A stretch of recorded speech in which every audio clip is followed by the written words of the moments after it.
Alpinovix, en deux mots, c'est une start-up qui a maintenant 2 ans d'existence.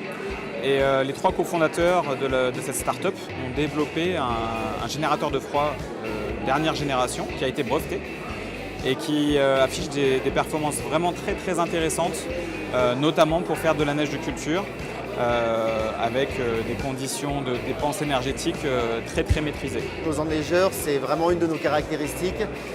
On essaie de faire des équipements qui sont durables avec des matériaux robustes. On utilise beaucoup plus le métal que le plastique. Et il n'est pas rare de retrouver dans les différentes stations certains de nos équipements qui ont 15 ans, 20 ans et qui sont toujours en état de marche. Et nos clients sont assez satisfaits de savoir que quand ils achètent nos produits, ils vont pouvoir les garder pendant de nombreuses années. Donc on est vraiment sur cette recherche de durabilité. Et dans les innovations qu'on propose, on recherche maintenant à améliorer la performance.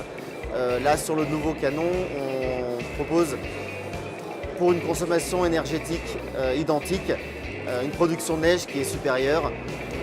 Oui, Sandemo est une société qui a été fondée en 2005, qui a commencé tout d'abord par faire des événements pour le monde du sport, notamment pour le ski nordique et le biathlon. On s'est ensuite diversifié dans les années 2009 vers la partie Snowdome, tout ce qui est parc d'enneigement indoor. Et c'est notre première apparition à Interalpine parce que nous avons mis en adéquation toutes les innovations qu'on a faites pour l'aspect des snowdomes, surtout en termes d'énergie, de consommation d'énergie, consommation d'eau, retraitement des eaux. On les a mis au service, on va essayer de les mettre au service des stations pour, grâce au système Snowpack, pour essayer de donner une garantie neige vraiment à moindre coût et avec un système extrêmement écologique. Les toilettes sèches, tout le monde connaît, mais tout le monde les connaît principalement avec de la sciure. Nous, c'est des toilettes sèches sans eau, mais pas avec de la sciure, sans apport de produits chimiques ou de sciure, donc pas d'eau, pas d'électricité et surtout avec une ventilation naturelle pour éviter les différentes mauvaises odeurs. C'est pour ça qu'on est souvent présent sur les différents salons, que ce soit ici en Autriche ou en Chine, etc., ou même en France, auprès du cluster montagne, pour apporter vraiment, démontrer notre solution auprès des utilisateurs de stations de ski ou également les parcs naturels, tous les sites isolés, puisqu'on n'a pas besoin de connexion au réseau d'eau et d'électricité, etc. Donc c'est des toilettes qui sont totalement autonomes et qui utilisent le lombricompostage. Et le lombricompostage, ça veut dire que toutes les matières solides sont transformées en compost par des lombrics et ça réduit considérablement le volume et on évacue le compost que tous les 5 à 15 ans selon les fréquentations. Notre métier, c'est surtout de la réparation de cartes électroniques. L'enjeu, c'est sauver la planète puisque au lieu de jeter, on répare.